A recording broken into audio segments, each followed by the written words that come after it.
Hello, everyone, and welcome back to part 2 of what your parents never told you about money. I know when we left off last time, you probably had a headache.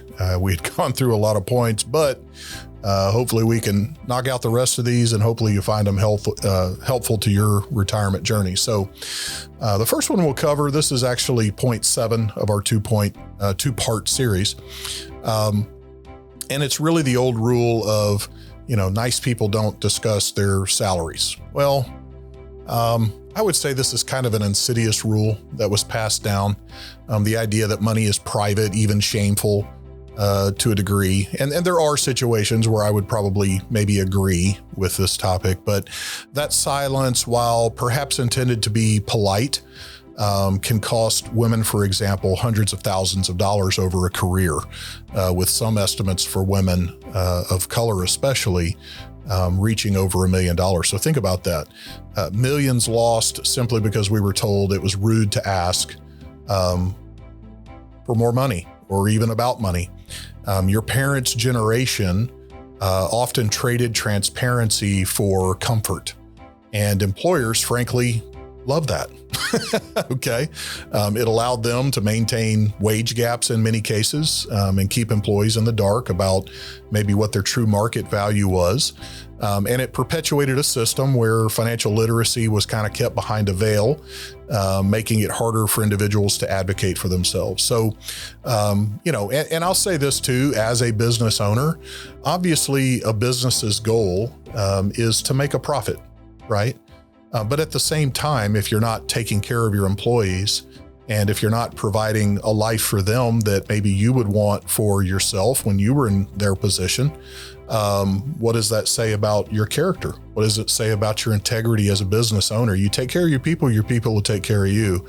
And I've found that to be true, at least in my career of ownership. So what's the new rule here? Well, since I know that typically an employee is going to believe they're underpaid, an employer is always going to typically believe he's overpaying, right? How do we find a balance somewhere in there?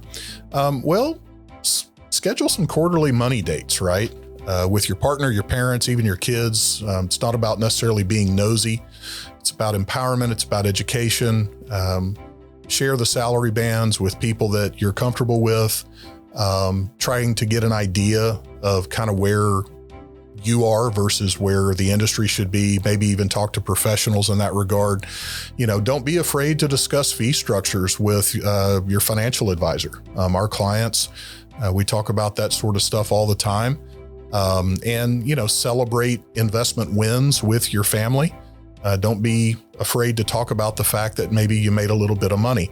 Now, I'm going to couch this in the context that we're not doing this. I'm not saying this in the context of go brag about everything you have and how much you make. That's not what I'm saying. What I'm basically saying is there's wisdom in the counsel of many. And so if you're just living in your little isolated area of what you know, and you're not trying to expound your knowledge base by talking to others about where you are versus where they are. And honestly, a lot of times you'll get maybe kickback where other people don't want to talk about where they are, right? But hopefully you've got a close enough circle of friends and people that you work with that, it can be something that's positive for you. But normalize asking, hey, what'd you pay for that? Right? Well, that's not rude. That's just trying to maybe find a good deal sometimes. Right? Now, if you're just being nosy because you're a jerk, that might be a little bit different, but there's nothing wrong with talking about financial things. Hey, what's the going rate for this job role? Well, man, if you never ask that question, you might be underpaid your entire life, right? So the fastest way to close a wage gap is, to negotiate better terms or to simply understand where you stand financially, is you got to know what the numbers are in the first place. Transparency is not rude. It's incredibly profitable. And it's essential for navigating today's complex financial world. It fosters a community of financial literacy and support that was sorely missing for previous generations, where this was kind of we'll just say a taboo topic, okay? What about the next one? The old rule of, hey, upgrade when you can afford it. Okay. Well, afford is kind of a relative term, right? So let's give a little bit of a reality check here.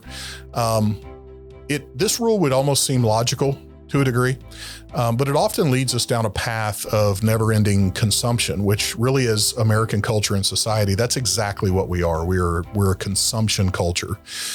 We work harder, we earn more, and then immediately we upgrade our cars, we upgrade our homes.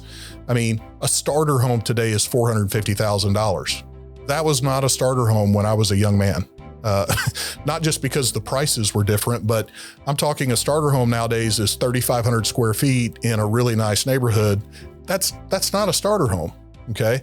That was a home that took me 15 years of work to get into before I could afford something like that. So, we're working harder, we're earning more, and then we're immediately upgrading on everything, our gadgets, everything. But here's the kicker. You ever heard of the word hedonism, hedonic adaptation, right? These are real things. That new car becomes just a car in 3 months. The bigger house kind of feels normal within a year. Meaning every time we upgrade or we try to go to the next best thing, up the ladder, so to speak, the human condition is never satisfied. Meanwhile, lifestyle inflation locks you into higher fixed cost, creating those infamous golden handcuffs that make it harder to take risks, change careers, or even retire early. You're constantly chasing a moving target of happiness that's really tied more to material possessions. And it's a race that honestly, you're never going to win. The thrill is new, it's fleeting, but the bills that are incurred because of it are typically permanent in large measure for most people. So what's really the new rule here? Well, budget for joy and not for an image. Okay. This is really about intentional spending, not necessarily deprivation. You can spend unapologetically, even lavishly, on the 2 or 3 categories that maybe you truly love, whether that be, travel, mountain bikes, gourmet food, experiences with your loved ones, but then mercifully cut everything else.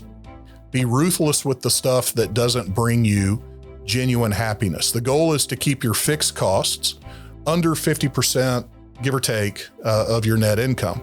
And that leaves you with an incredible amount of margin to say yes when an opportunity knocks on your door to, take a sabbatical, invest more, or just simply enjoy life without the constant financial pressures that most people deal with. Experiences appreciate in memory, right? Stuff, almost without exception, depreciates in the garage or a closet. So your parents might have focused on accumulating assets or what they considered assets. Most of the time they were liability. Most people today are going to want to focus more on accumulating freedom and joy in their life. The stuff just rots. It'll eventually go away. So keep that in mind. Now, this is going to kind of wrap up where we are for the second half of this discussion. I guess my send off to you is your parents played by rules that were written for an economy that doesn't really exist anymore. Diplomas, inflation, vanishing pensions, asset bubbles really have kind of fundamentally changed the board. But many people are still trying to play by the old handbook. And it's really time to be honest about that. Rip out the pages that don't pay, rewrite the ones that do. And remember, the goal isn't to save the world. It's to out-earn, out-invest, and out-adapt to this world.